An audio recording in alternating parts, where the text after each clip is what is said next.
Welcome to NCERT zone. पिछले video में हमने बात की थी क्लास 12 के बिजनेस स्टडीज़ के सेकंड यूनिट की, और सेकंड यूनिट का सेकंड पार्ट हमने डिस्कस किया था। उस पार्ट में हमने डिस्कस किया था हेनरी फेयोल के प्रिंसिपल्स ऑफ मैनेजमेंट को। जैसा कि मैंने बताया था कि अगले वीडियो में हम डिस्कस करेंगे एफ टेलर्स के साइंटिफिक मैनेजमेंट को, तो इस वीडियो में हम वही करने वाले हैं और ये सेकेंड यूनिट का लास्ट पार्ट है, थर्ड पार्ट है। तो इसमें हम डिस्कस करेंगे साइंटिफिक मैनेजमेंट, साथ ही साथ हम डिस्कस करेंगे टेक्निक्स ऑफ साइंटिफिक मैनेजमेंट को, और फिर हम सबसे एंड में डिस्कस करेंगे कि क्या डिफरेंस निकल के आता है हेनरी फेयोल के प्रिंसिपल्स ऑफ मैनेजमेंट में और टेलर्स के साइंटिफिक मैनेजमेंट में। तो इतने टॉपिक्स हम इस वीडियो में डिस्कस करने वाले हैं, तो चलिए शुरू करते हैं।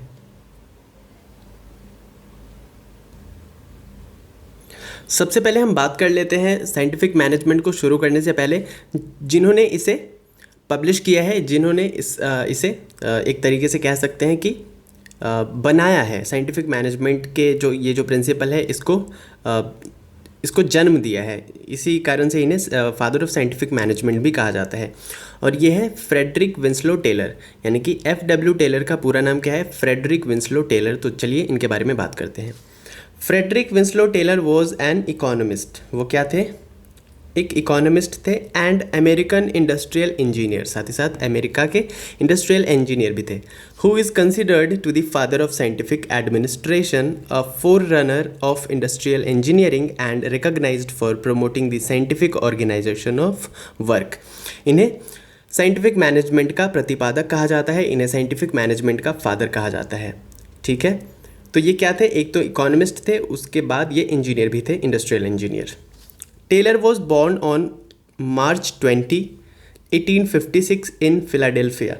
इनका जन्म हुआ था मार्च 20 को फिलाडेल्फिया में, ठीक है, 1856 ईस्वी में।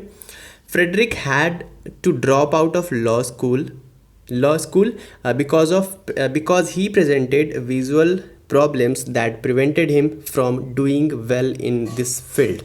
तो ये लॉ कर रहे थे लॉ स्कूल से, तो लॉ स्कूल को इन्हें क्या करना पड़ा? छोड़ना पड़ा, ड्रॉप आउट करना पड़ा वहाँ से। क्यों? क्योंकि इनके आंखों में कुछ प्रॉब्लम आ गई थी, विजुअल प्रॉब्लम्स आ गई थी, जिसकी वजह से इन्हें ड्रॉप आउट करना पड़ा। In 1875 he decided to start working in a steel factory in Philadelphia. 1875 में इन्होंने डिसाइड किया कि एक स्टील कंपनी में, फैक्ट्री में, ये फिलाडेल्फिया में जो की थी, उनमें काम करेंगे उसमें।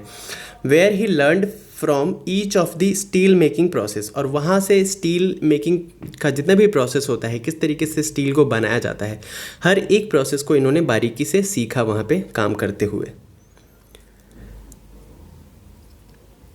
His excellent performance and learning made Frederick Taylor take a step forward in his work since he later began to lead a machine shop. अब इनका परफॉर्मेंस इतना एक्सीलेंट रहा उस फैक्ट्री में, और ये इतने लगनशील थे, इतने अच्छे से काम को ऑब्जर्व करते थे और इतने मेहनत के साथ काम को सीखते थे, जो कि इनका परफॉर्मेंस क्या करता गया, अच्छा बेहतर बनाता गया, और इन्होंने काफ़ी कुछ सीखा।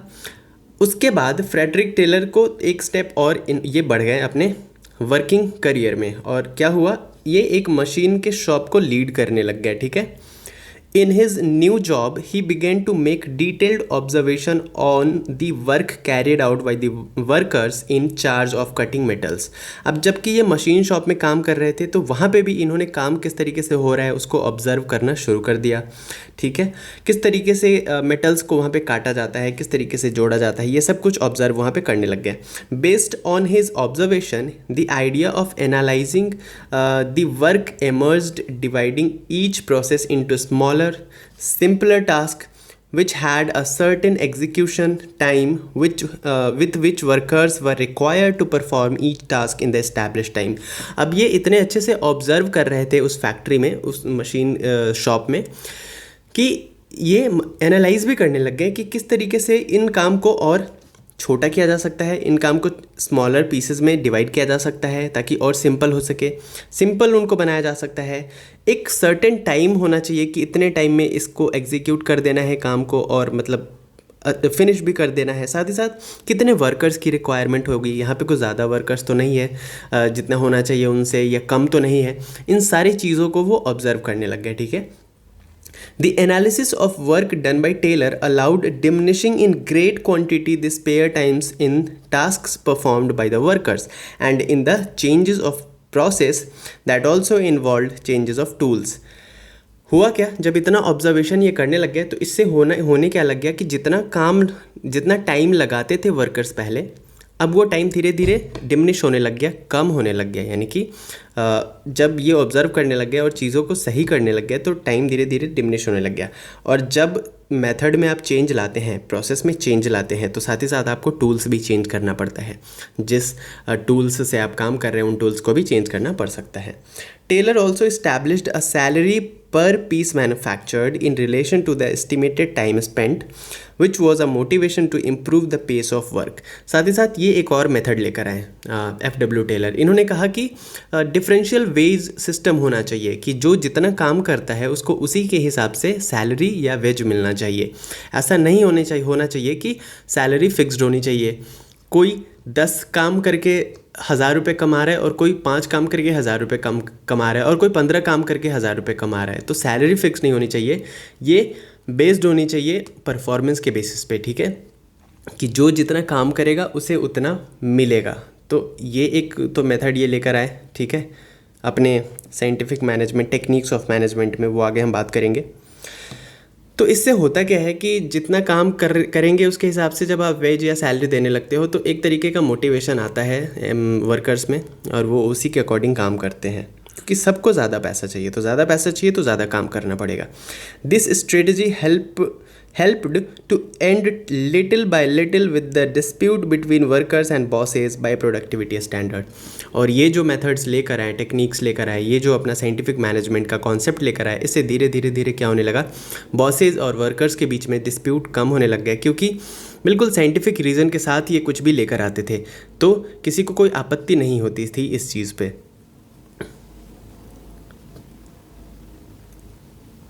After having made some research and work tips, Taylor began again as a student at the Stevens Institute of Technology। क्योंकि इन्होंने बीच में पढ़ाई छोड़ दी थी तो उसके बाद क्या हुआ कि जब इन्होंने कुछ रिसर्च कर लिए और कुछ वर्क टिप्स इन्होंने अपने हासिल कर लिया तो इन्होंने फिर से पढ़ना शुरू कर दिया। और कहाँ पे पढ़ाई शुरू कर दी, स्टीवंस इंस्टीट्यूट ऑफ टेक्नोलॉजी में, where he obtained a speciality in mechanical engineering in 1883। 1883 में इन्होंने पढ़ाई डिग्री हासिल कर ली किस चीज़ की, मैकेनिकल इंजीनियरिंग की। Between the years 1890 and 1893, he worked as the manager in the manufacturing company of Philadelphia। 1890 से 1893 के बीच ये काम करते रहे मैनेजर के रूप में फिलाडेल्फिया के मैन्युफैक्चरिंग कंपनी में।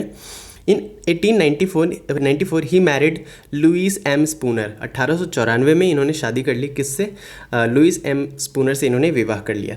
Frederick Taylor got his engineer title studying at night since the day he worked at the well known Pennsylvania steel company, Bethlehem steel company, where he sought to potentiate his method of analysis of work between 1898 and 1901 to apply it in his workshop। क्योंकि वो रात में पढ़ करके इन्होंने degree हासिल की। ऐसा क्यों किया, क्योंकि दिन के टाइम पे वो काम किया करते थे कंपनीज़ में, और यही कंपनीज़ में काम करते करते इन्होंने क्या किया कि अपना जो इनका जो पोटेंशियल था और जो मेथड ऑफ एनालिसिस थे इनका, उसको अप्लाई किया, ठीक है। He formed a work team with which he proposed and developed his methods. उन्होंने एक टीम तैयार की काम करने वालों की, जहाँ पे वो अपने मेथड्स को टेस्ट कर सकते थे। Complementing his innovative ideas with other inventions and published in 1911। तो उन्हें काफ़ी मिलने लगा, काफ़ी तारीफ़ मिलने लगी उनके मेथड्स के, उनके काम की। फिर 1911 में 1911 में क्या हुआ, his most outstanding book the principle of scientific management where he focused on the defence of the scientific organisation of work. 1911 में उनकी बुक पब्लिश हुई जिसका नाम था the principles of scientific management. इन्होंने पूरे डिटेल में साइंटिफिक मैनेजमेंट को एलेबोरेट किया, साथ ही साथ इसका यूज़ करके बहुत सारे कंपनीज़, बहुत सारे बिजनेस जो थे वो अपना काम अच्छे से करने लग गए। So by the end of the 20th century, in the second stage of the industrial revolution, कब की बात हो रही है, 20th सेंचुरी के एंड की बात हो रही है, जब सेकेंड स्टेज आ चुका था इंडस्ट्रियल रिवॉल्यूशन का। Taylorism and the scientific organization of work achieved widespread expansion by the United States, which was supported by several industrial entrepreneurs who expected that this method made the controls of their process grow from the jobs they performed, and simultaneously they increased the productivity using unskilled workers for more simplified and repetitive manual processes. तो होने क्या लग गया, इनकी जब book publish हुई 1911 में, तो एंड ऑफ 20th सेंचुरी इनका जो मेथड था, इनका जो टेक्निक था, टेलरिज्म जिसको कहते हैं, जो एक पूरा साइंटिफिक मैनेजमेंट का सिद्धांत लेकर ये आए थे, ये काफ़ी वाइड स्प्रेड हो गया, काफ़ी पॉपुलर हो गया। United America states of America में भी काफ़ी ये पॉपुलर हो गया और बहुत सारे इंडस्ट्रियलिस्ट और एंटरप्रेन्योर्स ने इसको यूज़ किया, जिससे उनको काफ़ी मदद मिली और इस तरीके से इनका जो ये पूरा टेलरिज्म है ये फैल गया पूरे विश्व में।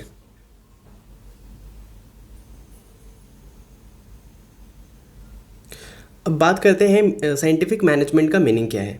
तो देखिए, scientific management means knowing exactly what you want men to do and seeing that they do it in the best and cheapest वे।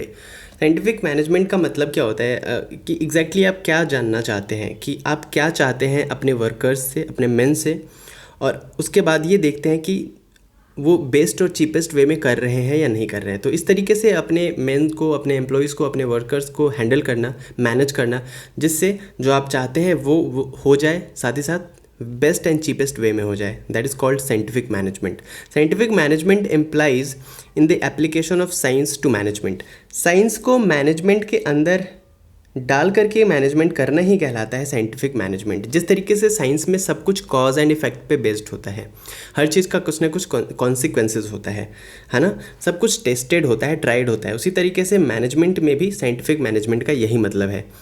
ठीक है, ये कुछ ऐसा पर्सनल एक्सपीरियंस पे बेस्ड नहीं होता है, बिल्कुल ही ट्राई एंड टेस्टेड होता है, ऑब्जर्वेशन के बेसिस पे बना है, साथ ही साथ मतलब टेस्टेड है, एक तरीके से कह सकते हैं। It means conducting business activities according to standardised tools, methods and trained personnel in order to increase the output, improves its quality and reduce the costs and wastes. तो मैनेजमेंट में स्टैंडर्डाइज्ड टूल्स को use करना, ऐसे methods को use करना, trend personal को use करना, यानी कि ट्रेंड वर्कर्स को, एम्प्लॉयज़ को यूज़ करके आउटपुट को इंक्रीज़ करना, क्वालिटी को इम्प्रूव करना और कॉस्ट एवं जो वेस्ट आपके होते हैं उनको कम करना ही साइंटिफिक मैनेजमेंट का काम होता है। Taylor thought that managers should follow an approach that was based on the method of science defining problems.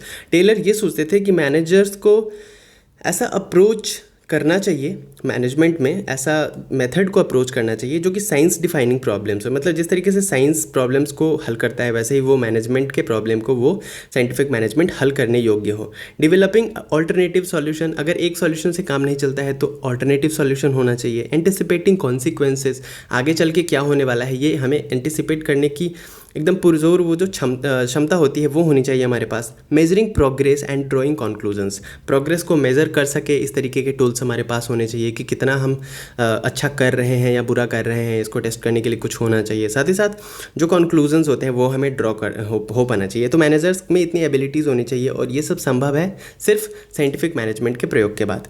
In this scenario Taylor emerged as father of scientific management, और यही सब काम करते करते टेलर को फादर ऑफ साइंटिफिक मैनेजमेंट कहा जाने लगा।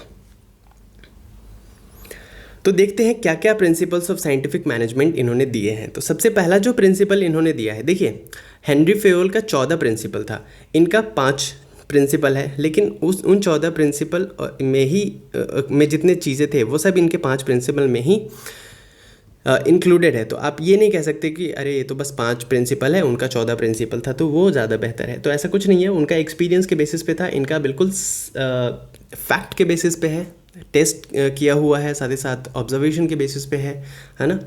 तो देखते हैं सबसे पहला प्रिंसिपल जो इन्होंने दिया है F.W. टेलर ने, वो है science not rule of thumb. इन्होंने कहा है कि मैनेजमेंट जो होना चाहिए वो साइंस होना चाहिए, यानी कि साइंटिफिक होना चाहिए, ना कि रूल ऑफ थंब होना चाहिए। मतलब क्या है इसका, देखते हैं। In order to increase organisational efficiency, the rule of thumb method should be substituted by the methods developed through scientific analysis of work. इन्होंने कहा है कि अगर आप ऑर्गेनाइजेशन को एफिशिएंट बनाना चाहते हैं तो क्या करना पड़ेगा, आपका जो रूल ऑफ थंब है, रूल ऑफ थंब इन्होंने कहा है प्रिंसिपल्स ऑफ मैनेजमेंट को, जो कि हेनरी फ्योल का था, क्योंकि वो बेस्ड था एक्सपीरियंस या फिर जो और मैनेजमेंट होते हैं जो कि जनरल मैनेजमेंट होते हैं, वो होता है एक्सपीरियंस के बेसिस पे।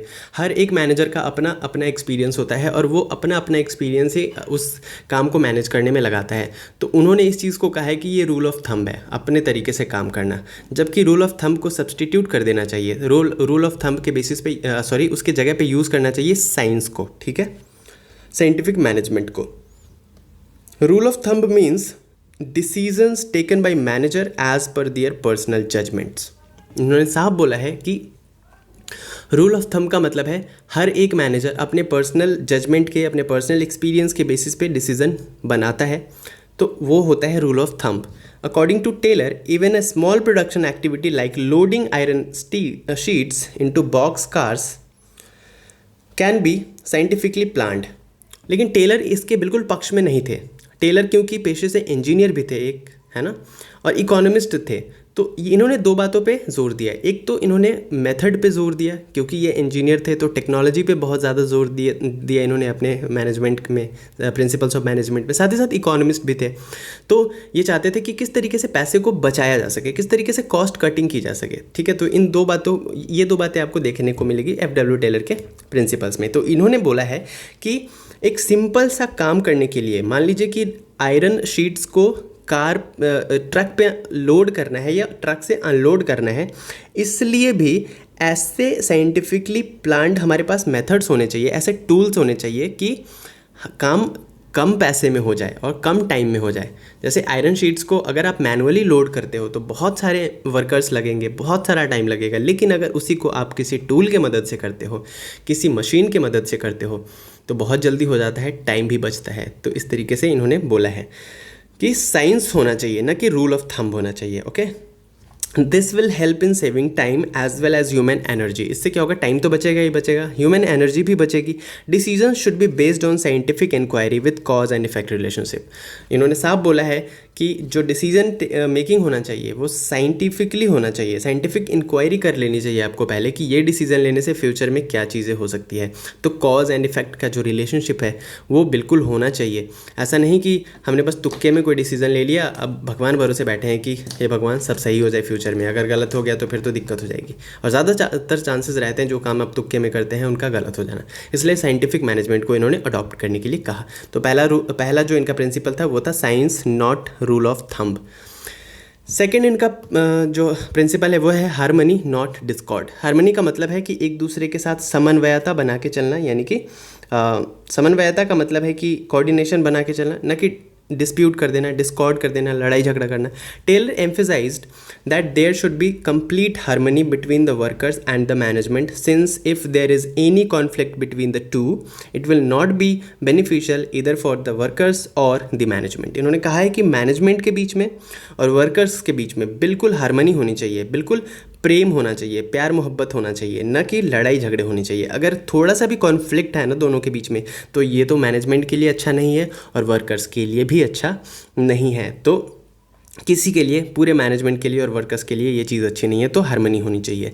Both the management and the workers should realise the importance of each other. Management को और वर्कर्स को, दोनों को एक दूसरे का जो महत्व है, एक दूसरे का इम्पोर्टेंस है, वो पता होना चाहिए। In order to achieve this state, Taylor suggested complete mental revolution on the part of both management and workers. उन्होंने बोला है कि ऐसा कैसे होगा कि दोनों के बीच में बिल्कुल मोहब्बत हो जाए, प्यार मोहब्बत हो जाए, लड़ाई झगड़ा ना हो। तो उन्होंने बोला कि इसके लिए मेंटल रिवॉल्यूशन बहुत ज़्यादा ज़रूरी है। जितना ज़्यादा मेंटली डेवलप्ड होंगे वो वर्कर्स या मैनेजमेंट, उतना ज़्यादा कॉन्फ्लिक्ट कम होगा। तो it becomes possible by sharing a part of surplus with workers. अब ये मेंटल रिवॉल्यूशन आएगा कैसे, अगर सिंपल टर्म में कहेंगे तो मोटिवेशन ये कैसे आएगा। तो देखिए मोटिवेशन कैसे आएगा, एक तो sharing a part of surplus with workers. एक तो होता है नॉर्मल प्रॉफिट बिजनेस का। अगर नॉर्मल प्रॉफिट से कुछ ज़्यादा प्रॉफिट कमा लिया किसी साल बिजनेस ने, तो उसका जो सरप्लस अमाउंट है उसको वर्कर्स को भी थोड़ा दीजिए ना, ऐसा नहीं है कि सिर्फ मैनेजमेंट में बांट लिया, मैनेजर्स को दे दिया, थोड़ा सा पार्ट वर्कर को भी दीजिए, इससे वो मोटिवेट होंगे, सैलरी थोड़ी सी ज़्यादा मिलेगी तो उनको अच्छा लगेगा और कॉन्फ्लिक्ट कम होगा। दूसरा, ट्रेनिंग ऑफ एम्प्लॉयज़ को ट्रेनिंग दीजिए ताकि वो एफिशिएंट बन सके, और एफिशिएंट जब बनेंगे तो मेंटली रिवॉल्यूशन भी आएगा। डिवीज़न ऑफ वर्क, काम को एक ही कम अगर काम है एक ही बंदे को पूरा काम दे दिया जाए तो बहुत ज़्यादा डिस्टर्ब हो जाएगा और काम को अच्छे से कर नहीं पाएगा। तो एफिशिएंटली काम करने के लिए वर्क का डिवीज़न होना चाहिए, थोड़ा थोड़ा करके बांट देना चाहिए काम को, इससे भी कॉन्फ्लिक्ट कम होंगे। टीम स्पिरिट होनी चाहिए। टीम स्पिरिट का मतलब है कि मतलब एक यूनिटी होनी चाहिए, पॉजिटिव एटीट्यूड होना चाहिए, साथ ही साथ सेंस ऑफ डिसिप्लिन होनी चाहिए। जहाँ पे डिसिप्लिन नहीं है, जहाँ पे सिंसियरिटी नहीं है, वहाँ पे काम नहीं हो पाएगा। तो हार्मनी कैसे, दूसरे प्रिंसिपल में इन्होंने बताया कि हार्मनी होनी चाहिए, डिस्कॉर्ड नहीं होना चाहिए। क्लियर है? तो दो प्रिंसिपल्स आपको समझ में आ गया। पहला में इन्होंने क्या कहा, पहला में इन्होंने कहा कि science not rule of thumb, और दूसरे में कहा हार्मनी नॉट डिस्कॉर्ड।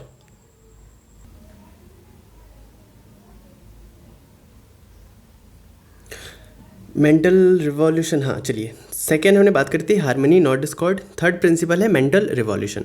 तो देखिए, the techniques of mental revolution involves a change in the attitude of workers and management towards each other. तो जैसा कि पिछले प्रिंसिपल में हमने बात की थी कि हार्मनी होनी चाहिए, डिस्कॉर्ड नहीं होना चाहिए, डिस्प्यूट नहीं होना चाहिए। इसके लिए ज़रूरी है कि मेंटल रिवॉल्यूशन किया जाए। तो किस तरीके से मेंटल रिवॉल्यूशन किया जाए, तो टेक्निक्स होता है मेंटल रिवॉल्यूशन। एक techniques of mental revolution is a change in the attitude of workers and management towards each other. तो एक दूसरे के प्रति जो उनका नज़रिया है, इसी को चेंज करना ही कहलाता है mental revolution. Both should realise the importance of each other, है ना, दोनों को एक दूसरे की कदर होनी चाहिए। And should work with full cooperation, और एक दूसरे के कोऑपरेशन के साथ काम करना चाहिए। Management as well as the workers should aim to increase the profits of the organisation, क्योंकि दोनों का सेम ऑब्जेक्टिव होना चाहिए, ऑर्गेनाइजेशन का ग्रोथ, ऑर्गेनाइजेशन के प्रॉफिट में इंक्रीमेंट।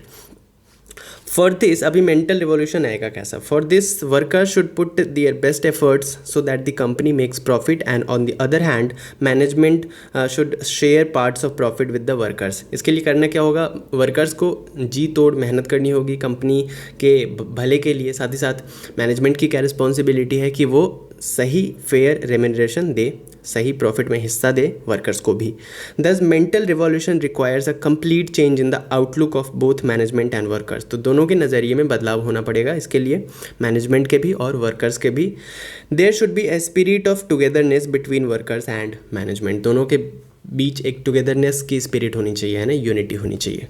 बात करते हैं अगले प्रिंसिपल की। तो अगला प्रिंसिपल है कोऑपरेशन नॉट इंडिविजुअलिज्म।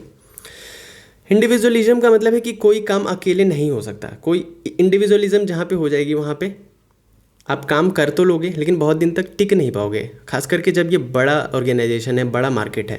तो यहाँ पे कोऑपरेशन होनी चाहिए, सहयोगिता होनी चाहिए। अकेले, एक कहावत है, अकेला चना भाड़ नहीं फोड़ सकता, तो अकेला चना कुछ नहीं कर सकता।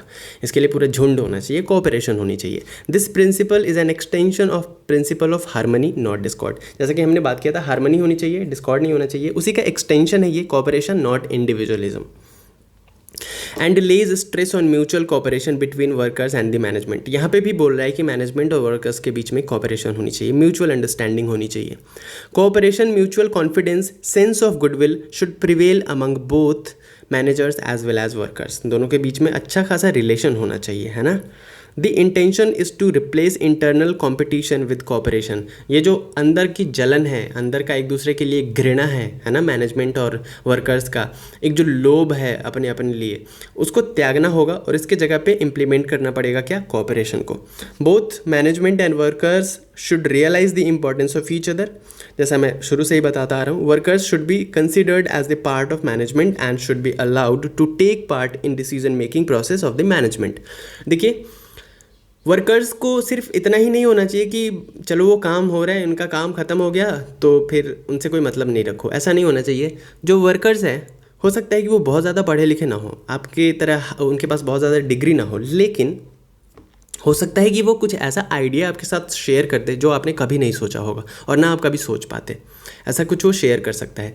तो वर्कर्स को भी मौका देना चाहिए कि डिसीजन मेकिंग जो प्रोसेस होता है उसमें वो अपनी बातों को रख सके, और जब वो अपनी बातों को रखेंगे तो कुछ ना कुछ आइडिया वहाँ से निकल कर आएगा, जिससे ऑर्गेनाइजेशन का ही फ़ायदा होगा, टॉप लेवल मैनेजमेंट का ही फ़ायदा होगा। और इससे वर्कर्स का क्या होगा फ़ायदा? वर्कर्स में एक सेल्फ कॉन्फिडेंस जो होती है, सेल्फ रिस्पेक्ट होती है, वो बढ़ेगी, आपके लिए भी रिस्पेक्ट बढ़ेगी और फिर वो लॉयल्टी दिखाएंगे ऑर्गेनाइजेशन के प्रति, ठीक है। Management should always welcome their suggestions and should also reward them if their suggestions prove to be beneficial for the organisation. जैसे रिडक्शन ऑफ कॉस्ट हो गया और इंक्रीज इन द प्रोडक्शन हो गया।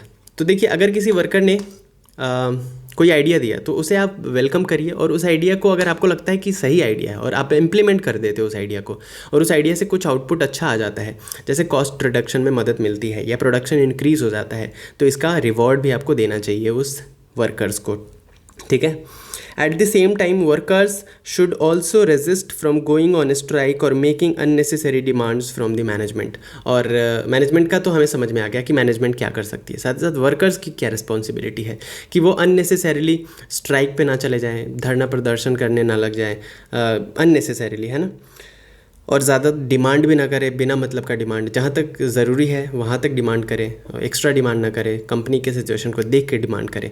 तो कॉपरेशन होना चाहिए, इंडिविजुअलिज्म नहीं होना चाहिए, सिर्फ मैं नहीं होना चाहिए। क्या होना चाहिए? हम। चलिए बात करते हैं नेक्स्ट जो हमारा प्रिंसिपल है साइंटिफिक प्रिंसिपल जो है वो है development of each and every person to his her greatest efficiency and prosperity. किसी भी ऑर्गेनाइजेशन में हर एक वर्कर्स का, हर एक एम्प्लॉयज़ का क्या होना चाहिए? डेवलपमेंट होना चाहिए। Efficiency of any organisation should depend on the skills and capabilities of its employees to a great extent, right. तो क्या होना चाहिए कि ऑर्गेनाइजेशन की एफिशिएंसी का पता कैसे चलता है? वो डिपेंड करता है कि आपके एम्प्लॉयज़ कितने कैपेबल है, आपके एम्प्लॉयज़ कितने स्किलफुल है, ठीक है। Thus, providing training to the workers was considered essential in order to learn the best method developed through the use of scientific approach. तो ये अगर आप प्रोवाइड करते हो उन्हें ट्रेनिंग, तो इससे वो सीख पाएंगे कि जो बेस्ट मेथड है जिसको हम यूज़ करने वाले हैं, ऑर्गेनाइजेशन यूज़ करने वाले हैं, उसके बारे में वो सीख पाएंगे और इतने स्किल्ड हो जाएंगे कि आपके ही ऑर्गेनाइजेशन का इससे भला होगा। To attain the efficiency steps should be taken right from the process of selection of employees. और एफिशिएंसी कैसे आएगी कि जब आप रिक्रूट करते हो, सिलेक्ट करते हो एम्प्लॉयज़ को, तो उसी टाइम से आपको ध्यान देना चाहिए। इसीलिए तो आजकल क्या होता है, एग्ज़ाम्स कंडक्ट किए जाते हैं, पर्सनल इंटरव्यू लिया जाता है, ग्रुप डिस्कशन किया जाता है, तो ये सब इसीलिए किया जाता है ताकि जो एफिशिएंट एम्प्लॉयज़ है उसको हायर किया जा सके। Employees should be scientifically selected, है साइंटिफिकली सेलेक्टेड होना चाहिए।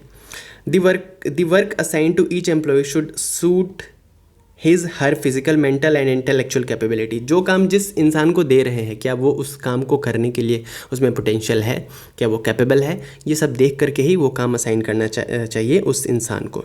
Efficient employees produce more to earn more. जो एफिशिएंट एम्प्लॉयज़ होंगे वो ज़्यादा प्रोड्यूस करेंगे ज़्यादा कमाने के लिए। This ultimately helps to attain efficiency and prosperity for both organisation and employees. इससे क्या होगा कि दोनों का फ़ायदा होगा, किसका किसका? ऑर्गेनाइजेशन का भी और एम्प्लॉयज़ का भी। तो डेवलपमेंट होना चाहिए हर एक पर्सन का जो भी ऑर्गेनाइजेशन में काम करते हैं। तो ये पांच साइंटिफिक प्रिंसिपल थे FW टेलर के। अब चलिए, ये तो थ्योरी पार्ट था। अब बात आती है कि ये जो प्रिंसिपल्स है उसको इम्प्लीमेंट कैसे करेंगे। तो साइंटिफिक मैनेजमेंट को इम्प्लीमेंट करने के लिए टेक्निक भी बनाया है FW टेलर ने, और उसका नाम दिया है टेक्निक्स ऑफ साइंटिफिक मैनेजमेंट। तो टेक्निक्स क्या क्या है वो उसकी बात करते हैं। The principles of scientific management only bring out the basic philosophy behind the theory, है ना। जो थ्योरी था उस क्या थ्योरी था वो बताता है हमें principles of scientific management. The questions which now arises is how to implement these principles practically. लेकिन उन प्रिंसिपल्स को, साइंटिफिक मैनेजमेंट के प्रिंसिपल्स को कैसे इम्प्लीमेंट करें रियल में, ये प्रॉब्लम, ये क्वेश्चन यहाँ पे अराइज होता है। तो Taylor has devised the following techniques for actually implementing the principles of scientific management. तो इन्होंने साइंटिफिक मैनेजमेंट को इम्प्लीमेंट करने के लिए टेक्निक ऑफ साइंटिफिक मैनेजमेंट भी डिवाइस किया है। तो चलिए देखते हैं क्या क्या है। सबसे पहला है फंक्शनल फोरमैनशिप। फंक्शनल फोरमैनशिप का क्या मतलब है? देखिए, जब हम हेनरी फेयोल का प्रिंसिपल्स ऑफ मैनेजमेंट पढ़ रहे थे तो उसमें एक प्रिंसिपल था डिवीज़न ऑफ वर्क। तो डिवीज़न ऑफ वर्क को ही यहाँ पे साइंटिफिक मैनेजमेंट में इन्होंने टर्म दिया है फंक्शनल फोरमैनशिप, और ये क्या कहता है, functional foremanship is an extension of the principles of division of work and specialisation. Henry Fayol ने भी कहा था कि स्पेशलाइजेशन होना चाहिए, जो काम जिस इंसान को सौंपा जा रहा है क्या उस काम में वो स्पेशलिस्ट है, इसका ध्यान रखा जाना चाहिए। और स्पेशलिटी कैसे आएगी, जब एक ही काम को एक ही इंसान बार बार करेगा तो वो ऑब्वियस सी बात है स्पेशलिस्ट हो जाएगा।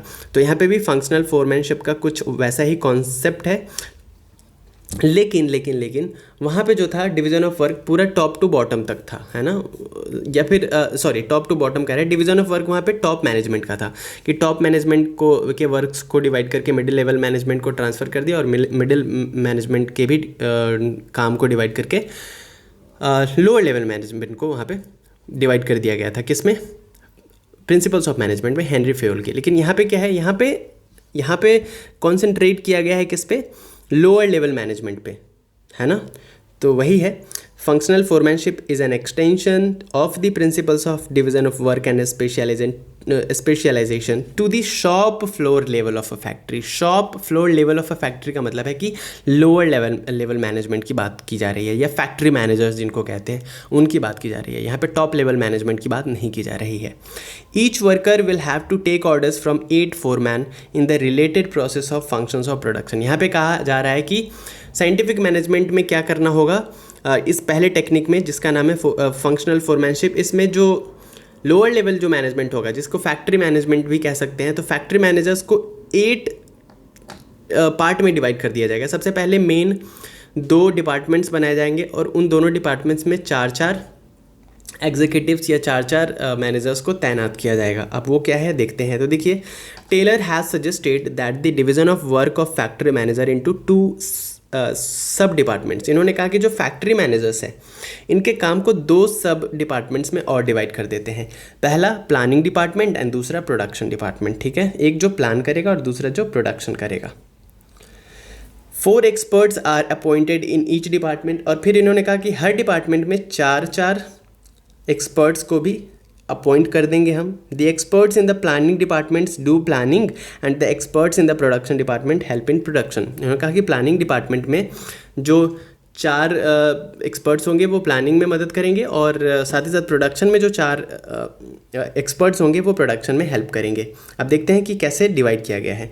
तो एक सीधी सी बात जो है वो समझने वाली, वहाँ पे ये आप ये समझ लीजिए कि प्रिंसिपल्स ऑफ मैनेजमेंट में, हेनरी फेयोल के प्रिंसिपल्स ऑफ मैनेजमेंट में टॉप लेवल मैनेजमेंट की बात की जा रही थी। यहाँ पे हम लोअर लेवल मैनेजर्स की बात कर रहे हैं, फैक्ट्री मैनेजर्स की बात कर रहे हैं, जो सुपरवाइजर्स भी कह सकते हैं आप।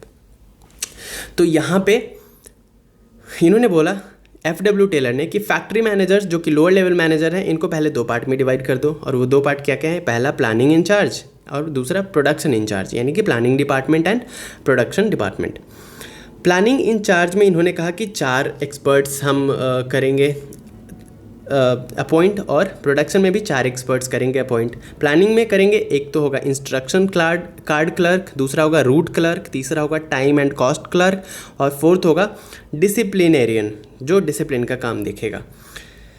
तो ये क्या क्या होते हैं अभी आगे पढ़ेंगे। तो प्लानिंग इंचार्ज ये 4 यहाँ पे अपॉइंट कर दिए गए। उसी तरीके से प्रोडक्शन इंचार्ज में भी 4 एक्सपर्ट्स, या प्रोडक्शन डिपार्टमेंट में भी 4 एक्सपर्ट्स कर दिए गए अपॉइंट। सॉरी, मैं थोड़ा उलझ रहा हूँ बोलने में। इतने टाइम से जब बोलते आ जाओ ना तो फिर धीरे धीरे आप खड़ाने लग जाते हो, लगातार बोलो तो। हाँ, तो देखते हैं 4 क्या क्या एक्सपर्ट्स है प्रोडक्शन इंचार्ज में। एक है स्पीड बॉस, दूसरा है गैंग बॉस, तीसरा है रिपेयर बॉस, एंड फोर्थ है inspector. Clear? Speed boss, gang boss, repair boss, inspector. तो प्लानिंग में क्या है, 4 ये चारों, और प्रोडक्शन में ये चारों। अब देखते हैं एक एक करके कि इनका मतलब क्या है। तो जो प्लानिंग डिपार्टमेंट में 4 थे, सबसे पहले थे रूट क्लर्क। रूट क्लर्क क्या काम करेगा, तो देखिए, this clerk ensures the sequence of completing a particular work, meaning thereby the stages it shall have to pass before being finalised.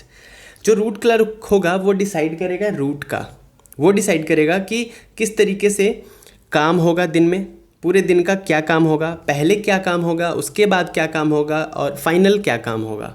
तो पूरा का पूरा जो रूट है वो डिसाइड करेगा कौन, वो डिसाइड करेगा रूट क्लर्क। पूरा का पूरा जो स्केड्यूल है वो कौन डिसाइड करेगा, रूट क्लर्क। कि दिन में क्या काम होने वाला है, कितना काम होने वाला है, एट्सेट्रा एट्सेट्रा। ठीक है, तो ये सारा काम कौन डिसाइड करेगा? Root clerk.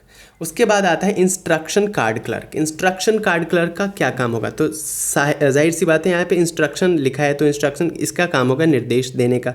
तो देखिए, this clerk prepares the instruction card for the workers and hand them over to the gang boss. ये हर एक वर्कर के लिए इंस्ट्रक्शन कार्ड बनाएगा, उस पर लिखा होगा क्या क्या चीज़ें, और हैंड ओवर कर देगा गैंग बॉस को। गैंग बॉस जो कि मैन्युफैक्चरिंग डिपार्टमेंट में होगा। These cards contains information about the nature of the work, procedures of doing it, material to be used and details about machinery। ये जो इंस्ट्रक्शन कार्ड्स होंगे इस पे लिखा होगा, मेंशन किया होगा कि जो भी काम होने वाला है उसका नेचर कैसा है, किस चीज़ का काम होने वाला है आज, प्रोसीजर क्या अप्लाई होगा इस काम को करने में, मटेरियल कौन सी यूज़ किए जाएंगे और मशीन कौन सी यूज़ की जाएगी, इन सब के बारे में डिटेल होता है इंस्ट्रक्शन कार्ड क्लर्क ये प्रोवाइड करता है। ठीक है, तो रूट क्लर्क क्या करता है? डिसाइड करता है क्या होने वाला है, कब होने वाला है, कितना होने वाला है। और इंस्ट्रक्शन कार्ड क्लर्क उस काम को कैसे करना है, कौन से मशीन से करना है, कौन से रॉ मटेरियल को यूज़ करके करना है, ये काम करता है इंस्ट्रक्शन कार्ड क्लर्क। और ये दोनों आते हैं किसके अंडर में? प्लानिंग डिपार्टमेंट के अंदर में। प्लानिंग डिपार्टमेंट में दो और आते हैं, एक आता है टाइम एंड कॉस्ट क्लर्क और दूसरा आता है डिसिप्लिन ऑफिसर या डिसिप्लिनेरियन जिसे कहते हैं। तो देखिए, टाइम एंड कॉस्ट क्लर्क का क्या काम होगा? This clerk decides as to when a particular work is to be started and finished। कोई भी काम कब स्टार्ट होगा और कब फिनिश होगा, यानी कि टाइम का ये देखेगा। Meaning thereby as to what time the work will take place, मतलब कितने टाइम में काम हो जाएगा। It is also decided at the same time at what cost the product will be produced. साथ ही साथ ये भी डिसाइड करेगा कि कितना कॉस्ट लगना है उस चीज़ को करने में, उस काम को करने में। तो टाइम एंड कॉस्ट क्लर्क का क्या काम होता है, समझ में आ गया। नेक्स्ट है डिसिप्लिन ऑफिसर। तो discipline officer ensures that every work is being performed in a discipline manner. Discipline जो ऑफिसर है इसका यही काम होगा कि वो देखे कि जो काम है वो सुचारू रूप से हो रहा है कि नहीं, डिसिप्लिन में हो रहा है कि नहीं, कोई टाइम पास तो नहीं कर रहा है, कोई लड़ाई झगड़ा तो नहीं कर रहा है, एट्सेट्रा। ठीक है, देन अब बात आती है दूसरे डिपार्टमेंट की जो कि है प्रोडक्शन डिपार्टमेंट। इसमें भी 4 एक्सपर्ट्स होंगे। पहला एक्सपर्ट है गैंग बॉस। तो नाम से ही पता चल रहा है कि हर एक गैंग का जितने भी ग्रुप्स होंगे, वर्कर्स के कुछ ग्रुप्स बना दिए जाएंगे और हर ग्रुप को एक बॉस असाइन कर दिया जाएगा और वही कहलाएगा गैंग बॉस। तो देखिए, the workers are divided into various groups from the point of view of control. Workers क्योंकि बहुत सारे होते हैं तो पूरे वर्कर्स को एक पूरे समूह में इकट्ठा करना मुश्किल हो जाता है, कंट्रोल करना मुश्किल हो जाता है। तो हर वर्कर्स को अलग अलग ग्रुप में डिवाइड कर दिया जाता है, लाइक 10 के या 15 या 20 के ग्रुप में, और हर एक ग्रुप पे एक लीडर को अपॉइंट कर दिया जाता है और वही कहलाता है gang boss. A group leader is selected who is known as the gang boss.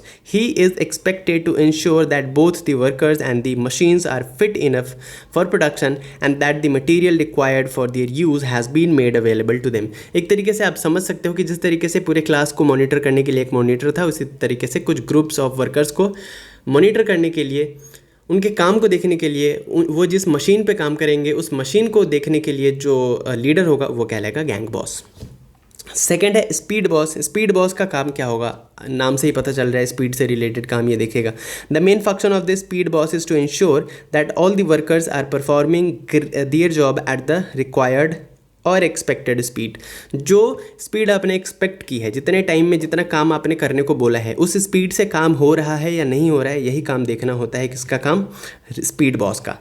Next है रिपेयर बॉस। रिपेयर बॉस का क्या काम होगा? The main function of the repair boss is to keep the machines and tools in working condition. जितने भी machines है, जितने भी टूल्स हैं, उनको वर्किंग कंडीशन में रखने का काम होता है रिपेयर बॉस का। एंड नेक्स्ट है इंस्पेक्टर, जो कि इंस्पेक्टर है प्रोडक्शन डिपार्टमेंट के। चौथे एक्सपर्ट, ये क्या करेंगे? He inspects the things produced and compares their quality with the standard prescribed for them and tries to find out the difference. In case of unfavorable result, he initiates corrective actions. तो inspector का क्या काम होता है? Inspect करना, check करना कि जो काम पहले प्लान किया गया था, स्टैंडर्ड फिक्स किया गया था, उस स्टैंडर्ड के मुताबिक काम हो रहा है या नहीं हो रहा है। अगर काम उस स्टैंडर्ड के मुताबिक नहीं हो रहा है जैसा तय किया गया था, तो क्या कमी रह गई है, और जो कमी रह गई है उसको दूर करने के लिए जो करेक्टिव एक्शंस है वो लेगा कौन? Inspector.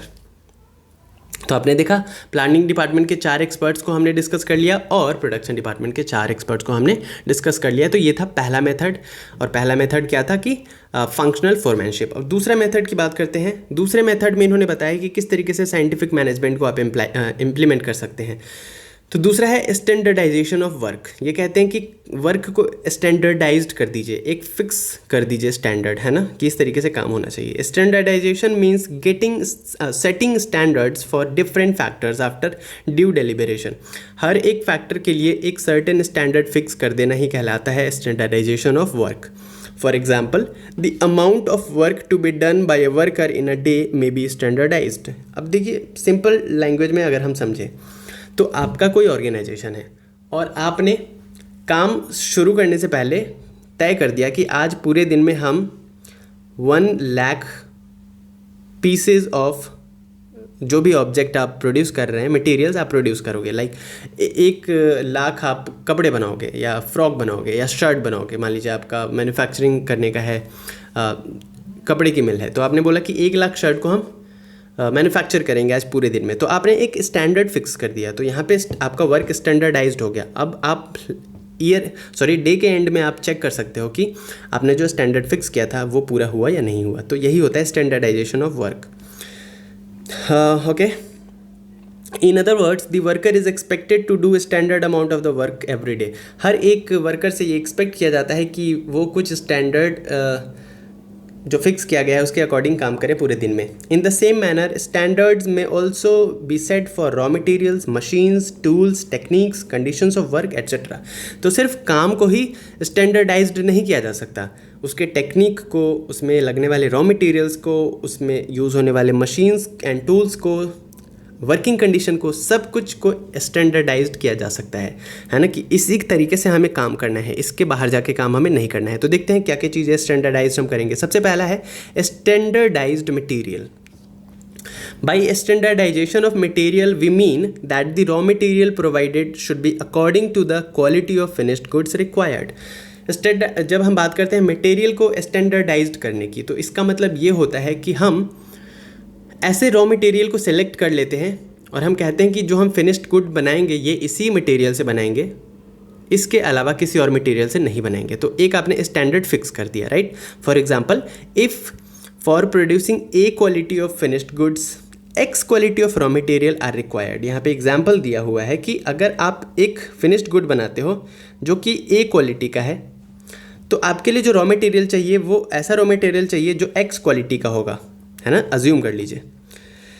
Okay, then we can say that for a quality of finished goods x quality of raw material have been standardised. तो आपको जब भी आगे से ए क्वालिटी का कोई गुड बनाना पड़ेगा तो आपको रॉ मटेरियल कौन सा लेना पड़ेगा, एक्स क्वालिटी का। क्लियर है। तो यहाँ पे आपने मटेरियल को स्टैंडर्डाइज कर दिया। इसी तरीके से आप मशीन एंड टूल को भी स्टैंडर्डाइज कर सकते हो। एग्जाम्पल के तौर पे अगर आप समझे कि आपको ए क्वालिटी का कोई फिनिश्ड गुड बनाना है, तो आपको जो मशीन चाहिए वो MN और O टूल रिक्वायर्ड होगा, ठीक है। एक्स मशीन, फिर से समझिए, जैसे आपको ए क्वालिटी का कोई गुड बनाना है तो उसमें जो आपको मशीन चाहिए वो एक्स चाहिए और जो बाकी टूल्स चाहिए वो चाहिए MNO। ये टूल्स के नाम है एग्जाम्पल के लिए। तो आगे से जब कभी भी आपको ए क्वालिटी का गुड प्रोड्यूस करना पड़ेगा तो आपको कौन से मशीन आप यूज़ करोगे, ए मशीन यूज़ करोगे, और टूल्स कौन से यूज़ करोगे, MN एंड O। क्लियर है। तो इस तरीके से स्टैंडर्डाइज्ड कर देते हैं हम मशीन और टूल्स को भी। नेक्स्ट है स्टैंडर्डाइज्ड मेथड्स। अब मेथड्स को भी स्टैंडर्डाइज कर देते हैं। कैसे? By standardising the optimum techniques of doing work it can proceed at a faster pace and with much greater ease. The technique determined for doing a particular work is used uniformly whenever such work is performed. जब आप method को standardise कर देते हो तो जब आगे से कभी आपको उस तरीके का, मान लीजिए कि फिर से वही एग्जांपल लेते हैं, कोई ए क्वालिटी का आपको प्रोडक्ट बनाना है, उसके लिए आपने किसी स्पेसिफिक मेथड को यूज़ किया था, तो आगे से जब कभी भी ए क्वालिटी का वो प्रोडक्ट बनाना पड़ेगा आप सेम मेथड को यूज़ करोगे क्योंकि वो स्टैंडर्ड आपने फिक्स कर रखा है पहले से ही। नेक्स्ट है standardised working condition. Working condition को भी स्टैंडर्डाइज किया जा सकता है। कैसे? वर्किंग कंडीशन, अगर आप काम अच्छा चाहते हो, है ना, क्योंकि वर्किंग कंडीशन का एक डीप इम्पैक्ट पड़ता है किस पे, वर्कर्स के एफिशिएंसी पे।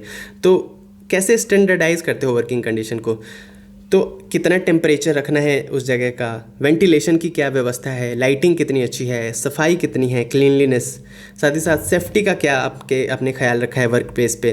तो ये सब बातों को ध्यान में रखते हुए एक आप स्टैंडर्ड फिक्स कर देते हो अपने वर्किंग कंडीशन का, और ये भी काफ़ी इम्पैक्ट डालता है आपके प्रोडक्शन पे। तो ये था दूसरा हमारा मेथड ऑफ टेक्निक, जो कि था स्टैंडर्डाइजेशन ऑफ वर्क। बात करते हैं नेक्स्ट टेक्निक की। नेक्स्ट है सिंप्लीफिकेशन। एफडब्ल्यू टेलर कहते हैं कि एक टेक्निक ये भी है सिंप्लीफिकेशन की, अननेसेसरी जितने भी आपके चीज़ें हैं आप प्रोड्यूस कर रहे हो उसको आप हटा दीजिए, सिंप्लीफाई कर दीजिए। तो ये भी एक साइंटिफिक, इससे भी आपका कॉस्ट रिडक्शन होगा, साथ ही साथ एफिशिएंसी बढ़ेगी, प्रोडक्शन बढ़ेगा। कैसे, देखिए, simplification means putting an end to the unnecessary types, qualities, sizes, weights etcetera.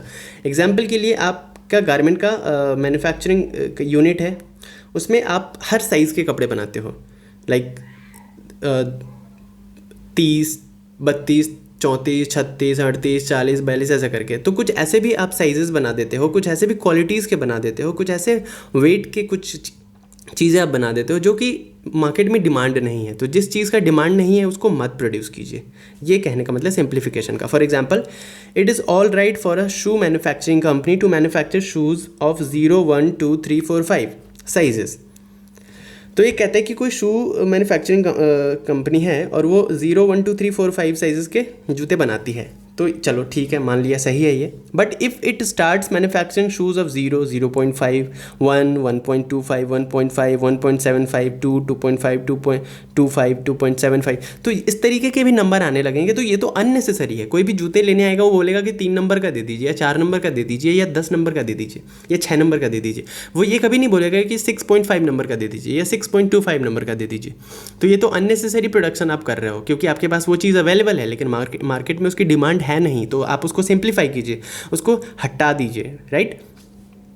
There is no justification in the difference of such sizes. In such a situation, different types of machines shall have to be installed, more stock shall have to be maintained, and increased labor costs shall have to be borne. क्योंकि आप इतना ज़्यादा number बनाते हो तो इसके लिए आपको बहुत ज़्यादा लेबर रखना पड़ेगा, बहुत ज़्यादा मशीन रखने पड़ेंगे, और वे जो आपके फैक्ट्री का साइज़ है वो भी बड़ा हो जाएगा। ठीक है, तो काफ़ी ज़्यादा कॉस्ट आएगा। तो फालतू की चीज़ें जो बनाते हैं वो नहीं बनाना चाहिए, जितना ज़रूरी है उतना ही बनाना चाहिए। Therefore it is advisable to manufacture shoes only of the proper size, है ना, जो प्रॉपर साइज़ का वही बनाइए। In other word, simplification of the product is the answer. Simplification इसी को कहते हैं कि सिंप्लीफाई कर दीजिए, ज़्यादा कॉम्प्लेक्स मत रखिए। ऑब्जेक्टिव क्या है सिंप्लीफिकेशन का? तो पहला है effecting company economy in the use of machines, है ना। ज़्यादा मशीन यूज़ होगा तो ज़्यादा पैसे लगेंगे। सिंप्लीफिकेशन अगर कर देते हैं तो इकोनॉमी आपका सही हो जाता है, मशीन कम चलेगा, चार्जेस कम लगेंगे, बिजली बिल कम आएगा, वर्कर्स कम लगेंगे, तो आपका ही इकोनॉमिकल फ़ायदा है इसमें। सेकंड है bringing down the labour cost with the help of specialisation, है ना, लेबर कम लगेंगे तो ऑब्वियस सी बात है कि कॉस्ट कम आएगा। थर्ड है affecting economy in the staff. According to the another example, a paper manufacturing company in the USA started the work of simplification of the types of papers it was manufacturing and succeeded in reducing their types from 2000 to 200 only. The effect of such an exercise can simply be imagined. USA में एक manufacturing company थी, paper manufacture करती थी, जो पहले 2000 type के paper manufacture करती थी। फिर उसने देखा कि मार्केट में इतना ज़्यादा भी डिमांड नहीं है जितना ज़्यादा मैं प्रोड्यूस कर रहा हूँ, और अलग अलग टाइप्स में प्रोड्यूस कर रहा हूँ। तो उसने सिंप्लीफिकेशन करना शुरू किया और 2000 जो टाइप्स थे उसको लेकर के आ गया 200 पे। फिर भी उसका काम अच्छा चल रहा है और मार्केट में अच्छा डिमांड है। तो काम जो होना चाहिए सिंप्लीफाई होना चाहिए, अननेसेसरी हमें वेस्ट नहीं करना चाहिए फालतू में चीज़ें बना करके। क्लियर है? क्योंकि इंसान को पता नहीं होगा और आप बनाते जाओगे तो आपके पास इतना ज़्यादा आइटम है जबकि उसकी डिमांड है ही नहीं, तो कोई फ़ायदा नहीं है। तो सिंप्लीफिकेशन का यही एक फ़ायदा है। नेक्स्ट हमारा टेक्निक है साइंटिफिक स्टडी ऑफ वर्क। अब नेक्स्ट टेक्निक कहता है साइंटिफिक स्टडी ऑफ वर्क होना चाहिए। It means the conduct of deep analysis of all the activities being performed in the organisation with the aim of producing maximum possible qualities output at minimum cost. Scientific study क्यों होना चाहिए जहाँ पे भी काम हो रहा है? इससे ये पता चलेगा कि काम किस तरीके से हो रहा है, साथ ही साथ मैक्सिमम क्वालिटी का आउटपुट हम कैसे ले सकते हैं मिनिमम कॉस्ट पे, ये भी जानने में हमें फ़ायदा होगा। Taylor has conducted the following study, scientific study of work के लिए इन्होंने बोला कि इस तरीके के स्टडीज़ आप अपने ऑर्गेनाइजेशन में करिए। कौन कौन से स्टडी है वो? Method study, motion study, time study और फैटिग स्टडी। ये स्टडी के बाद आपको पता चलेगा कि आपका परफॉर्मेंस कैसा है और क्या क्या और करेक्टिव एक्शंस लेने की ज़रूरत है। तो देखते हैं क्या क्या ये चीज़ें हैं। मेथड स्टडी में क्या है? It refers to identify the most suitable way to do particular activity. Method study करके आपको ये पता चलता है कि कौन से मेथड को यूज़ करना चाहिए आपके ऑर्गेनाइजेशन में प्रोडक्शन के लिए, है ना। जो सबसे बेस्ट मेथड होगा उसको स्टडी के थ्रू आप पता करिए कि सबसे बेस्ट कौन सा मेथड है, उसी मेथड को अप्लाई करना चाहिए। तो मेथड स्टडी से ये फ़ायदा होता है। To conduct this study process chart and operations research techniques are used. The main objective of this study is to minimize the cost of production and maximize the quality and level of consumer satisfaction. एक बार आपको best method का पता चल जाता है और जब आप इसे इम्प्लीमेंट करते हैं तो आपको क्या होता है, जो कॉस्ट है वो मिनिमाइज़ होता है और जो क्वालिटी ऑफ प्रोडक्ट है वो मैक्सिमाइज़ होता है। नेक्स्ट स्टडी करनी है हमें मोशन स्टडी की। तो देखिए, it refers to conduct the study of motions being performed by workers and machines while doing the job. जब जॉब हो रहा है ऑर्गेनाइजेशन में, काम चल रहा है, उस टाइम पे वर्कर्स कैसा मोशन दिखाते हैं, मशीन्स कैसा मोशन दिखाते हैं, इसकी स्टडी करनी है हमें। The movie camera is used to conduct this study. इस स्टडी को जानने के लिए आप एक कैमरा लगा देते हो अपने वर्किंग एरिया में, जो पूरा एक एक मोशन क्या करता है, रिकॉर्ड कर लेता है। The main objective of this study is to eliminate the unnecessarily motion. फिर आप उस वीडियो में देखते हो कि क्या चीज़ें हैं, जो क्या ऐसा मोशन है जो फालतू हो रहा है, जो नहीं होना चाहिए। क्या ऐसा हो रहा है कि जब बीच में 15 मिनट के लिए काम रुक गया फिर भी मशीन चल रही थी, या कुछ ऐसा था कि कोई वर्कर टाइम पास कर रहा था। तो ये जो अननेसेसरी मोशंस हैं उनको कट करते हो आप, ठीक है, इस स्टडी के through. For example, during an experiment it was found that while laying a brick a mason was conducting 18 different activities, but after eliminating the unnecessary activities, the number of activities could be reduced to 5, and in certain cases even down to 2 activities. देखिए, एक example यहाँ पे दिया गया है कि जब brick को लगाया जा रहा था, तो जो मैसन था वो क्या कर रहा था, अलग अलग तरीके के 18 डिफरेंट एक्टिविटीज़ कर रहा था, जो कि कैप्चर हो गया, रिकॉर्ड हो गया मोशन एक्टिविटीज़ के टाइम पे कैमरे में। अब उस एक्टिविटीज़ को कट किया गया क्योंकि बहुत सारी एक्टिविटीज़ वो कर रहा था जो अननेसेसरी था, उसको कट करके 5 पर लाया गया और आगे चल के 2 पे ले आया गया। इससे काफ़ी टाइम भी बचा और काफ़ी कॉस्ट भी बचा। नेक्स्ट है time study. It refers to determine the standard time required to complete a particular activity. किसी पर्टिकुलर एक्टिविटी को काम पूरा करने के लिए कितना स्टैंडर्ड टाइम लगाना चाहिए, इस स्टडी में हम ये जानते हैं। The standard time is determined on the basis of average time taken by the several experiences of the same work. Time study का कैसे पता चलेगा कि किसी एक काम को करने में कितना एवरेज टाइम लगता है? तो बहुत अलग अलग लोगों जो सेम काम करते हैं उनके टाइम को, उनके स्पीड को, उनके टाइम, वो कितना टाइम लेते हैं, उनको आप स्टडी करते हो, एक एवरेज टाइम निकालते हो और उस एवरेज टाइम के बेसिस पे आप अपना स्टैंडर्ड टाइम फिक्स करते हो। This study is conducted with the help of a stop watch. एक स्टॉप वॉच की मदद से आप टाइम स्टडी कर सकते हो या करते हो। The main objective of the study are to get the estimated figure of labour cost. ठीक है, टाइम स्टडी से लेबर कॉस्ट कितना लगेगा अगर वो घंटे पे काम करते हैं तो ये पता चलता है। To determine the number of required workers, इतने टाइम पे काम करने के लिए कितने वर्कर्स चाहिए, इसका भी पता चल जाएगा। To decide about the suitable incentive plan, कितना पैसा देना है ये भी पता चल जाएगा। नेक्स्ट है फैटिग स्टडी। फैटिग स्टडी का क्या मतलब है? It refers to determine the duration and frequency of rest intervals to complete a particular job. किसी काम को पूरा करने के लिए बीच में वो जो वर्कर्स है वो कितने देर रेस्ट लेते हैं, इसकी स्टडी करना फैटिग स्टडी है। The rest refreshes the workers, है ना, वर्कर्स जब रेस्ट करेंगे तो वो रिफ्रेश हो जाते हैं। They work again, right, they work again with their full capacity, और उसके बाद वो जब रिफ्रेश हो जाते हैं तो फुल कैपेसिटी के साथ फिर से काम करना शुरू कर देते हैं। The main objective of this study is to maintain the efficiency level of workers. इस फैटिग स्टडी का पूरा फोकस होता है कि किस तरीके से उनके एफिशिएंसी लेवल को मेंटेन करके रखा जाए ताकि वो थके ना कभी भी। There may be so many causes of fatigue, बहुत सारे कॉजेज हो सकते हैं फैटिग के, थकान के, such as long working hours, बहुत ज़्यादा घंटे काम करने से थक जा सकते हैं। पुअर वर्किंग कंडीशन वहाँ पे अच्छा नहीं है, लाइटिंग अच्छी नहीं है, प्रॉपर वेंटिलेशन नहीं है, काफ़ी ज़्यादा गर्मी है, इसकी वजह से भी वो थक जाएंगे। अनसूटेबल वर्क, जो काम वो कर नहीं पा रहे हैं आप उनको वही काम करवा रहे हैं तो उनसे सूटेबल वर्क ही नहीं है, इसीलिए वो थक जाते हैं। Unhappy relation with the boss के साथ अच्छे रिलेशन नहीं है, बॉस उन्हें डांटता रहता है, सैलरी टाइम पे नहीं देता है वगैरह वगैरह, तो बहुत सारी चीज़ें हो सकती है। तो फैटिग स्टडी भी बहुत ज़रूरी है, ठीक है। तो आपने देखा कि जो साइंटिफिक स्टडी है ये क्या कहती है कि टाइम स्टडी करिए, मोशन स्टडी करिए, उसके अलावा फैटिग स्टडी करिए, ये सब स्टडी करने के बाद आप जो करेक्टिव एक्शन लेना है वो लीजिए। तो ये एक टेक्निक ये भी था। नेक्स्ट जो टेक्निक है वो है डिफरेंशियल वेज सिस्टम या डिफरेंशियल पीस रेट। टेलर ने कहा है, Taylor has advised to adoption of differential wage system in order to motivate the employees. उन्होंने कहा कि अगर एम्प्लॉयज़ को मोटिवेट करना है तो ये वाला सिस्टम अडॉप्ट कर सकते हैं, मेथड अडॉप्ट कर सकते हैं, जिसका नाम है differential wage system. According to this system, wages are paid on the basis of work done and not on the basis of time spent in during the work, है ना, डूइंग द वर्क। उन्होंने ये कहा कि veg या salary उस basis पे देनी चाहिए कि वो कितना काम करते हैं, इस बेसिस पे नहीं देना चाहिए कि वो कितने घंटे काम करते हैं। तो घंटे तो वो कितना भी पास कर सकते हैं, लेकिन उस घंटे में कितना काम किया ये मैटर करता है। तो डिफरेंशियल वेज सिस्टम एक तरीके से आप कह सकते हैं कि टारगेट बेस्ड जो जॉब है ये इसी से इंस्पायर्ड है, ठीक है। In this system 2 different wage rates are used. इसमें 2 डिफरेंट वेज रेट्स यूज़ किए जाते हैं। One is the high wage rate and the other is the low wage rate. एक में ज़्यादा पैसे मिलते हैं, दूसरे में कम पैसे मिलते हैं।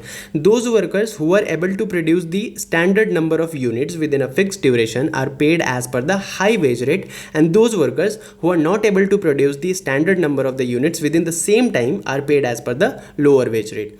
इसका मतलब ये है कि 2 स्टैंडर्ड वेज रेट स्टैब्लिश कर दिया गया, एक टाइम दे दिया गया 1 घंटा, और 1 घंटे में बोला गया कि आपको ये 15 काम करना है। तो कोई अगर 1 घंटे में वो 15 काम कर देता है तो उसे हाई वेज रेट दिया जाएगा, और कोई 1 घंटे में वो 15 काम नहीं कर पाता है, 10 या 12 काम करता है, तो उसके अकॉर्डिंग उसे लो वेज रेट का पैसा दिया जाएगा। क्लियर है? For example, let the standard output per day be 20 unit. यहाँ पे एक एग्जांपल दिया गया है, इसमें बोला गया कि पर डे आपको मान लीजिए कि बनाना है 20 यूनिट, किसी आउटपुट देना है आपको 20 यूनिट किसी भी प्रोडक्ट का, and the 2 wage rate be 5 per unit and 4 per unit. और 2 वेज रेट यहाँ पे दे दिया गया, एक 5 पर यूनिट यानी कि 1 यूनिट बनाने पे 4 मिलेगा जो हाई वेज रेट है, और जो लो वेज रेट है उसके अनुसार आप जब 1 यूनिट बनाते हो तो आपको 4 रुपये मिलते हैं, रुपये मान लेते हैं, ठीक है। Worker A produces 20 units in a day and in doing so he earns 100 rupees. तो एक वर्कर जिसका नाम ए था वो पूरा 20 यूनिट वो एक दिन में बना लेता है, तो उसे हाई वेज रेट के हिसाब से पैसे मिलेंगे, यानी कि 20 इंटू 5 100 यूनिट यानी कि 100 रुपीज़ मान लीजिए। लेकिन एक वर्कर जिसका नाम बी था उसने 18 ही वो कर पाया, तो 18 क्योंकि स्टैंडर्ड जो सेट है 20 उससे कम है, तो उसे लो वेज रेट के हिसाब से पैसा मिलेगा, और वो कितना मिलेगा 18 इंटू 4 यानी कि 72 रुपीज़, ठीक है। तो देख लिया आपने किस तरीके से जो जितना ज़्यादा एफिशिएंट वर्कर होगा उतना ज़्यादा वो उसे पैसे मिलेंगे। क्लियर है? तो डिफरेंशियल वेज रेट ये कहता है। नेक्स्ट है फेओल वर्सेस टेलर। तो साइंटिफिक मैनेजमेंट को भी हमने डिस्कस कर लिया, साइंटिफिक मैनेजमेंट में जितने भी प्रिंसिपल्स थे उनको डिस्कस कर लिया, उसके अलावा टेक्निक्स ऑफ मैनेजमेंट को भी हमने डिस्कस कर लिया। अब हेनरी फेओल का मैनेजमेंट प्रिंसिपल्स ऑफ मैनेजमेंट पढ़ चुके हैं, टेलर का हमने पढ़ लिया। अब इन दोनों के बीच कंपैरिजन करते हैं क्या है। तो देखिए हेनरी फेओल का एक साइड में और दूसरे साइड में है एफ.डब्ल्यू. टेलर का। तो फेओल का मैनेजमेंट क्या कहते हैं? Henry Fayol, father of modern management, contributed 14 management principles accomplishing managerial efficiency. Henry Fayol ने 14 प्रिंसिपल्स दिए हैं जो कि मैनेजरियल एफिशिएंसी के ऊपर बेस्ड है। F W. Taylor, father of scientific management कहा जाता है इन्हें, और इन्होंने 4 या यहाँ पे 5 मैनेजमेंट प्रिंसिपल्स दिए हैं जो कि इन्हांस करता है ओवरऑल प्रोडक्टिविटी को। फेओल का जो प्रिंसिपल ऑफ मैनेजमेंट है वो टॉप लेवल मैनेजमेंट से रिलेटेड है, जबकि एफ.डब्ल्यू. टेलर का लोअर लेवल मैनेजमेंट से कॉन्सेंट्रेटेड है। अप्रोच क्या है? Top management based on top on downwards approach है ना, टॉप से डाउनवर्ड की तरफ आता है इनका FW टेलर का, इसका क्या है, सुपरवाइजरी व्यू पॉइंट है, यानी कि लोअर लेवल मैनेजमेंट का अप्रोच है इस पर, है ना। समझ में नहीं आया तो फिर से समझिए। जो फेयोल का प्रिंसिपल था उसमें जो डिवीज़न ऑफ वर्क हो रहा था वो टॉप से बॉटम की तरफ हो रहा था, लेकिन यहाँ पे सिर्फ बॉटम पे हो रहा है, फैक्ट्री लेवल पे हो रहा है। Focused on delivering managerial efficiency, यहाँ पे मैनेजरियल एफिशिएंसी को कैसे बढ़ाया जाए इस पे ध्यान दिया गया है फेयोल के प्रिंसिपल में, जबकि FW टेलर में प्रोडक्टिविटी को कैसे बढ़ाया जाए, लेबर के प्रोडक्टिविटी को, उस पर ध्यान दिया गया है। फेयोल का जो प्रिंसिपल था वो पर्सनल एक्सपीरियंस पे बेस्ड था, जबकि FW टेलर का है ऑब्जर्वेशन और एक्सपेरिमेंट पे, तभी इसको साइंटिफिक मैनेजमेंट कहा गया है। थोड़ा और कुछ की डिफरेंसेस है दोनों के बीच में, वो भी पढ़ लेते हैं। तो सबसे पहला है the difference between Fayol and Taylor's theory of management are explained. देखिए पहला, Henry Fayol is the father of modern management who enunciated 14 principles of management for improving overall administration। तो हेनरी फेयोल ने 14 प्रिंसिपल्स ऑफ मैनेजमेंट दिए हैं जो कि पूरे overall administration को कैसे इम्प्रूव किया जाए वो बताता है, जबकि FW टेलर जो है ये साइंटिफिक मैनेजमेंट के फादर कहे जाते हैं। उन्होंने 4 प्रिंसिपल्स डेवलप्ड किए हैं मैनेजमेंट के, जो कि इंक्रीज करता है ओवरऑल प्रोडक्टिविटी को। Henri Fayol introduce the concept of general theory of administration, FW Taylor laid down the concept of scientific management. तो हेनरी फेयोल का जनरल थ्योरी ऑफ एडमिनिस्ट्रेशन से रिलेटेड था, इनका साइंटिफिक मैनेजमेंट था। Henri Fayol emphasise the working of top level management, इन्होंने top level management के काम को ज़्यादा एम्फेसाइज किया है फेयोल ने, जबकि FW टेलर ने वर्किंग कहाँ पे स्ट्रेस दिया है, लोअर लेवल या प्रोडक्शन लेवल मैनेजमेंट पे। क्लियर है। कुछ और डिफरेंसेस है। Fayol's management theory has universal applicability unlike Taylor whose management theory applies to a number of organisations only. तो एक जो सबसे बड़ा डिफरेंस है ये देख लीजिए, फेयोल का जो मैनेजमेंट है ये जनरल, क्योंकि जनरल थ्योरी है तो हर जगह एप्लीकेबल है लगभग, जबकि टेलर का है कुछ स्पेसिफिक ऑर्गेनाइजेशंस पर ही एप्लीकेबल होता है। The basis of formation of Fayol's theory is the personal experience, इन्होंने पर्सनल एक्सपीरियंस के बेसिस पे डिराइव किया है, जबकि यहाँ पे जो टेलर का प्रिंसिपल है वो ऑब्जर्वेशन और एक्सपेरिमेंटेशन पे है। Fayol is oriented towards managerial function, Fayol managerial function पे ज़्यादा इन्होंने जोर दिया है, जबकि टेलर का जो है वो प्रोडक्शन और इंजीनियरिंग पे ज़्यादा फोकस है इनके प्रिंसिपल का। System of wage payment determined by Taylor is differential piece rate system, while Feyool is stressed on the sharing of profit with managers। तो यहाँ पे उन्होंने बोला है, टेलर ने बोला है कि जितना ज़्यादा काम करेगा कोई उतना ज़्यादा उसको पैसा मिलना चाहिए, जबकि फेयोल ने बोला है कि जो प्रॉफिट होता है वो शेयर किया जाना चाहिए मैनेजर्स के बीच में। लास्ट है the approach of Taylor is termed as engineers approach, क्योंकि वो इंजीनियर थे तो ज़्यादातर ये टेक्निकली बात करते हैं। In contrast Fayol's approach is accepted as manager's approach. तो फेयोल के अप्रोच को मैनेजर्स अप्रोच कहते हैं और टेलर के अप्रोच को इंजीनियर्स अप्रोच कहते हैं, क्योंकि ये ज़्यादातर टेक्निकल बातें करते हैं। तो ये कुछ डिफरेंसेस थे किसके बीच में, फेयोल और टेलर के बीच में। तो बस इतना ही था इस वीडियो में।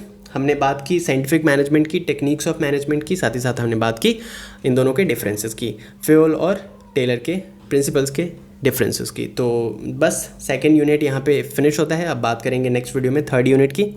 तो देखते रहिए NCERT जोन। अगर आपने अभी तक सब्सक्राइब नहीं किया है तो कर दीजिए, लाइक करिए, शेयर करिए, कमेंट करके बताइए कैसा लगा आज का ये वीडियो। साथ ही साथ PDF फाइल अगर डाउनलोड करना चाहते हैं इस वीडियो की तो डिस्क्रिप्शन बॉक्स में लिंक दिया गया है, वहाँ से जाके आप डाउनलोड कर सकते हैं। उसके अलावा इंस्टाग्राम पे हमारा पेज है NCERT जोन के नाम से, फेसबुक पे हमारा पेज है NCERT जोन के नाम से, तो वहाँ पे जाके फॉलो और लाइक करिए। मिलते हैं नेक्स्ट वीडियो में, तब तक घर पे रहिए, सुरक्षित रहिए।